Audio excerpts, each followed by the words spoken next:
Now we're going to take a look at some simple gas laws, or relationships between different properties of gases. So we've talked about pressure, but there are actually 4 main properties of a gas. So in addition to talking about pressure, or the force that the gas particles are exerting on a surface, we also need to talk about volume, which is how much space the gas occupies, the temperature, which is related to the kinetic energy of the particles, and the amount, specifically the moles.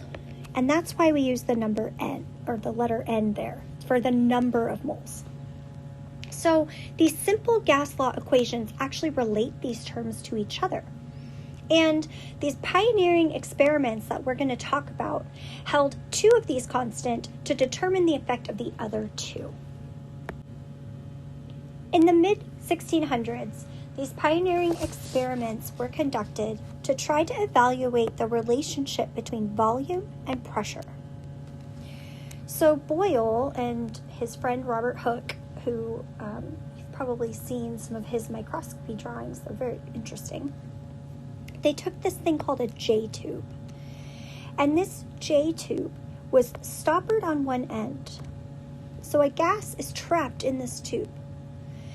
And you can add mercury directly, but since that stopper is there, it prevents any of the gas from escaping. And so what they found was that as you add mercury to increase the pressure on this gas, that the gas in the column would be compressed, and that would thereby increase the pressure on this gas. But in addition to increasing the pressure on the gas, they decreased the overall volume.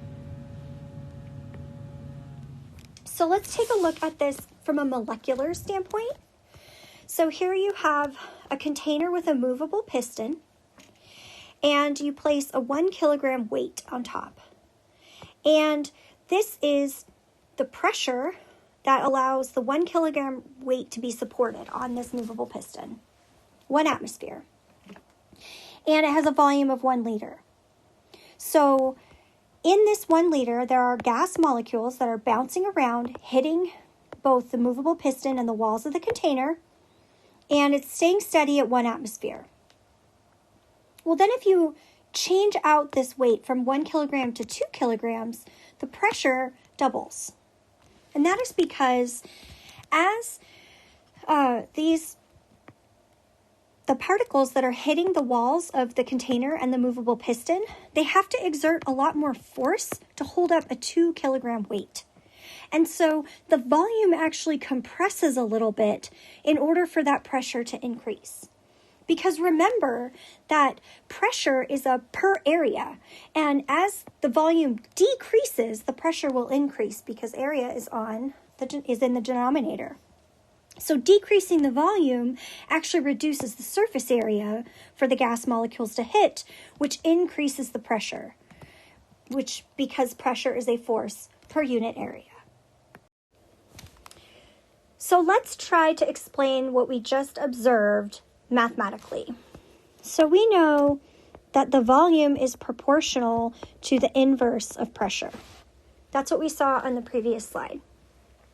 So what that means is that the volume equals some constant, which we'll just call C for right now, multiplied by 1 over the pressure. It's not necessarily equal, it's just proportional to it.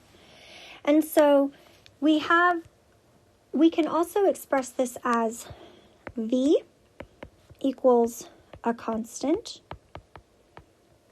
divided by pressure. So the other way of saying this is pressure times volume equals a constant.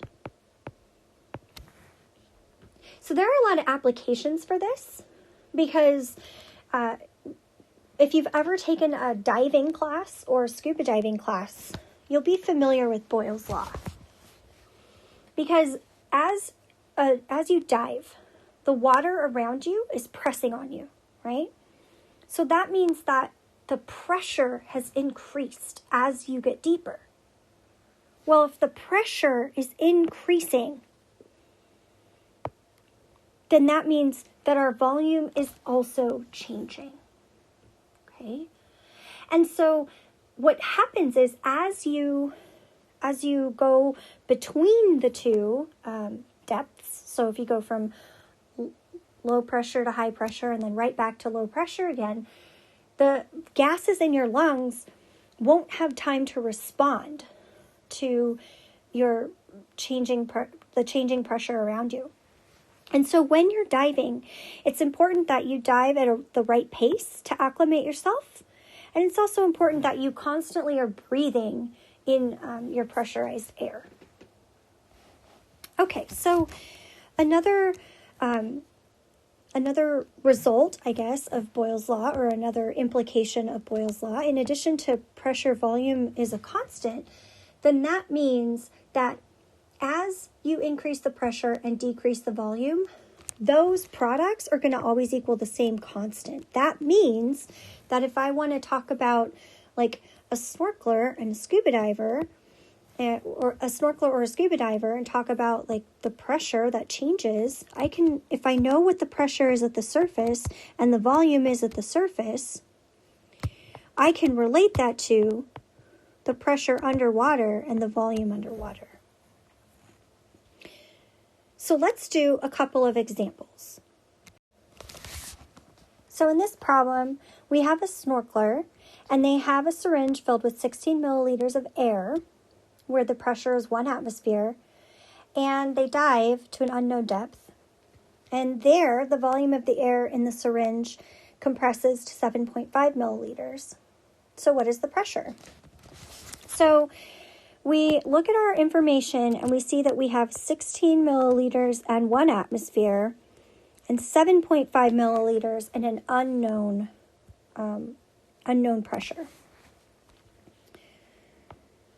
So if we use our application of Boyle's law, where we have P1 V1 equals P2 V2, and again, this is for like the same sample, right? Like we're talking about the same gas here.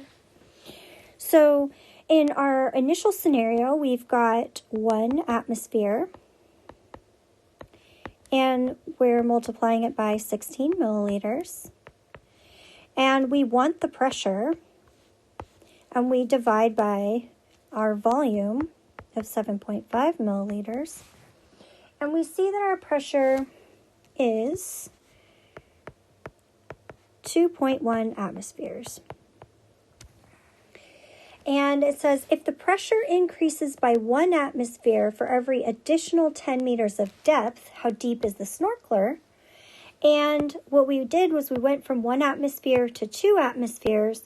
So that means that our snorkeler has dived, I think, 10 meters. Now let's look at Charles' law, which relates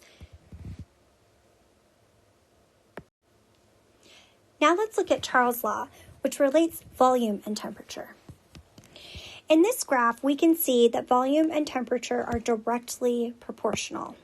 We get a straight line when we graph volume and temperature. So as the temperature increases, the molecules move faster, and they're going to hit the edges of the container with more force, thereby increasing the pressure. So if the pressure is going to remain constant, then the volume is going to have to increase to spread those collisions out over a larger surface area. This is why, as the temperature increases, the volume also increases.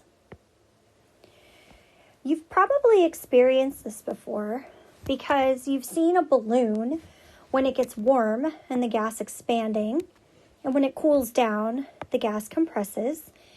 And this is happening because the molecules in the air are hitting the edges of the balloon with a certain amount of force. And when it is warm, the molecules have more kinetic energy because they're moving faster, and so they hit the edges of the wall with greater force. So you can imagine if you were playing, for example, slow pitch softball versus fast pitch baseball, and if you got hit by the softball or the softball one is going to hurt less than the baseball because it was thrown at you with less force.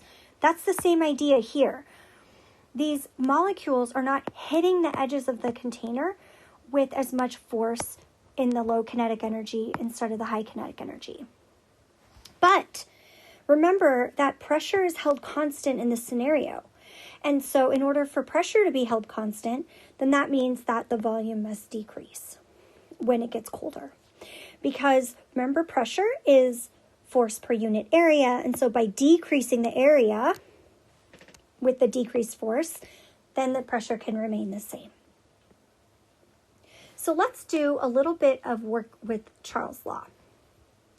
We can say that volume is directly proportional to temperature,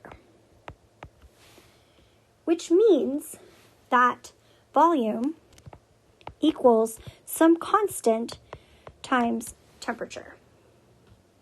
So we could also say that volume divided by temperature equals the constant. So if we wanted to relate the volumes and temperatures of a sample of gas and how they change when we change one of those parameters, we could do a similar thing like we did earlier with Boyle's law, and we could say that this ratio, the volume over the temperature, is going to be the same as the ratio of a different volume and temperature of the same sample of gas. Remember, we're keeping the same amount of gas and it's at the same pressure. So this is like a balloon in your house, so the pressure is not changing and you're just changing the temperature. And we find that if we have the temperature increasing over this, then this number is getting larger. And then that means that this number would also have to get larger in order for the ratio to remain the same.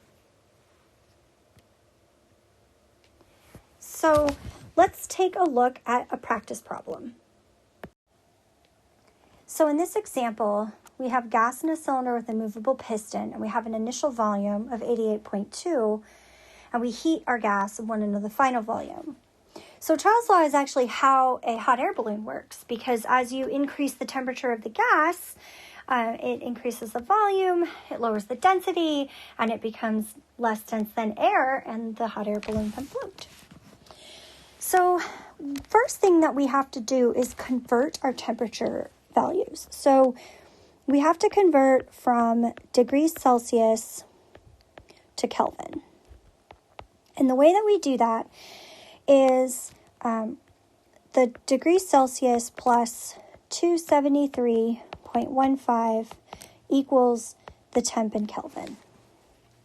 So we do 35 plus 273.15, and we do 155 plus 273.15, and that gives us 308.15 and 428.15. So for gas problems, you always want your temperatures to be in Kelvin, and we'll see why in a little bit. So now we can do our ratio, where remember we have our volume 1 over temp 1 equals volume 2 over temp 2. And we have our volume 1 of 88.2 milliliters divided by 308.15 Kelvin. And that is equal to our V2 divided by 428.15.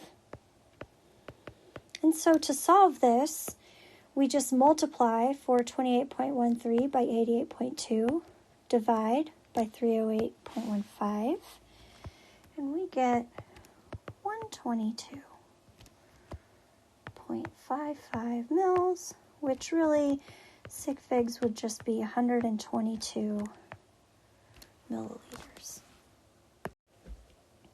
Now let's take a look at this concept check question. So we have this pressure on a fixed amount of gas in just our room temperature, and we double the pressure. So that means that if we've doubled the pressure, then the volume must have halved. It decreased by half.